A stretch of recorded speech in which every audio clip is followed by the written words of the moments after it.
আসসালামু আলাইকুম। প্রিয় স্বতন্ত্র ইবতেদায়ী মাদ্রাসার শিক্ষকরা, আপনারা কেমন আছেন? আশা করি অনেক ভালো আছেন।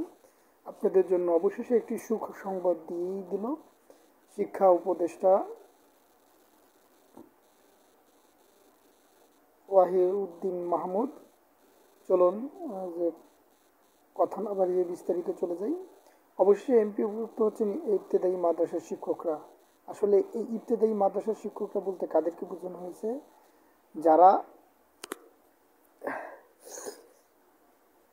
এতদিন বেতন ছাড়া ছিলেন, অর্থাৎ স্বতন্ত্র ইবতেদায়ী মাদ্রাসাগুলো।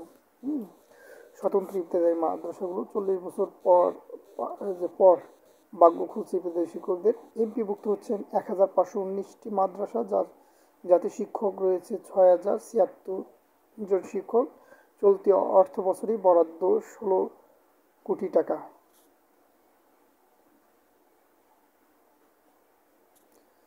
নামমাত্র অনুদান পান কিছু শিক্ষক। বিনা বেতনে পাঠদান করান 40,000 জন। তাদের অলরেডি হিসাব তারা পেয়ে গেছেন।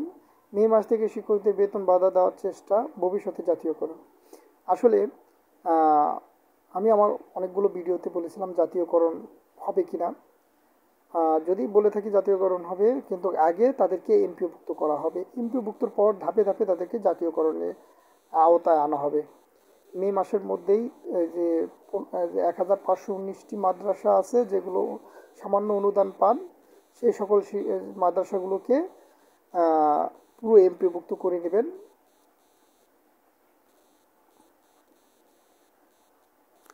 যারা বুঝছেন তারা তো বুঝছেন, আর বাকি যাদের অনুদান পান না সেই সকল স্বতন্ত্র ইবতেদায়ী মাদ্রাসা নিয়েও কাজ করা হবে। তবে প্রথম ধাপে 1519টি মাদ্রাসাকে এমপিভুক্ত করা হবে। ঠিক আছে, তার মানে এখানে কিন্তু আরেকটি জিনিস জড়িত আছে সংযুক্ত ইবতেদায়ী, সেটা নিয়ে আমি আরেকটি ভিডিও আপলোড করবো ইনশাল্লাহ আজই। সেই ভিডিওটির জন্য আপনারা অপেক্ষা করবেন। সার্বজনীনী সার্বজনীয় জন সার্বজনীন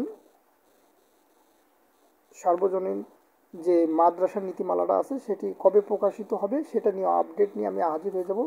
দুঃখিত, আমার ল্যাঙ্গুয়েজে একটু প্রবলেম হওয়ার কারণে। এরপরও যদি আপনাদের বিস্তারিত জানতে মনে চায় তাহলে আমাকে কমেন্টে জানাবেন, আমি অবশ্যই আপনাদের উত্তর দেওয়ার চেষ্টা করবো ইনশাল্লাহ। আজ রাখি, আল্লাহ হাফেজ, আসসালামু আলাইকুম রহমতুল্লাহি ওয়া বারাকাতুহু। আরেকটু কথা বলিনি যে এটি আপনাদের কবে হবে? 31শে মার্চ। অনেকে আমাকে প্রশ্ন করছেন 31শে মার্চ এই প্রজ্ঞাপনটি হবে। ঠিক আছে, তবে প্রথম ধাপে 1519টি মাদ্রাসা এমপিভুক্ত হচ্ছেন।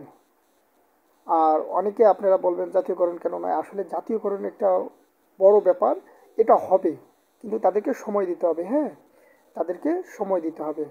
তাদেরকে হুট করে বললেই এতগুলো সম্ভব না। আপনারা হয়তোবা ডিসেম্বর মাসে সচিব সাহেব আপনারা আন্দোলনে যাওয়ার আগে 11 তারিখে 11 তারিখে উনি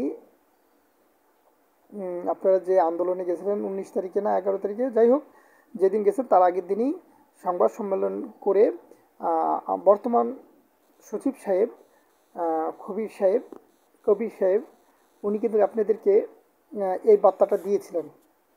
তারপর আপনারা আন্দোলনে গিয়েছিলেন। যাই হোক, আন্দোলন আপনাদেরকে ফলপ্রসূ হয়েছে, জাতীয়করণের একটি ব্যাপার স্যাপার চলে আসছে। এটি জাতীয়করণ কবে হতে পারে? এটি 2 বছর লাগবে। হ্যাঁ, একটু সময় তাদেরকে দিতে হবে, এবং আপনাদের কূটনৈতিক যোগাযোগ আপনারা অবশ্যই রাখবেন। আপনাদের তো আলাদা একটি কমিটি করে দিয়েছে, সেই কমিটিকে বারবার বলেছে 10 দিন 15 দিন পর পর আপনারা মিটিং করবেন মাদ্রাসা অধিদপ্তরে সাথে, যে আপনাদের কাজের অগ্রগতি নিয়ে সেই অগ্রগতিটা আপনারা আবার আপনাদের সবাই শিক্ষকদের মাঝে জানিয়ে দেবেন। সো আজ রাখি, আল্লাহ হাফেজ, আসসালামু আলাইকুম রহমতুল্লাহি ওয়া বারাকাতুহু।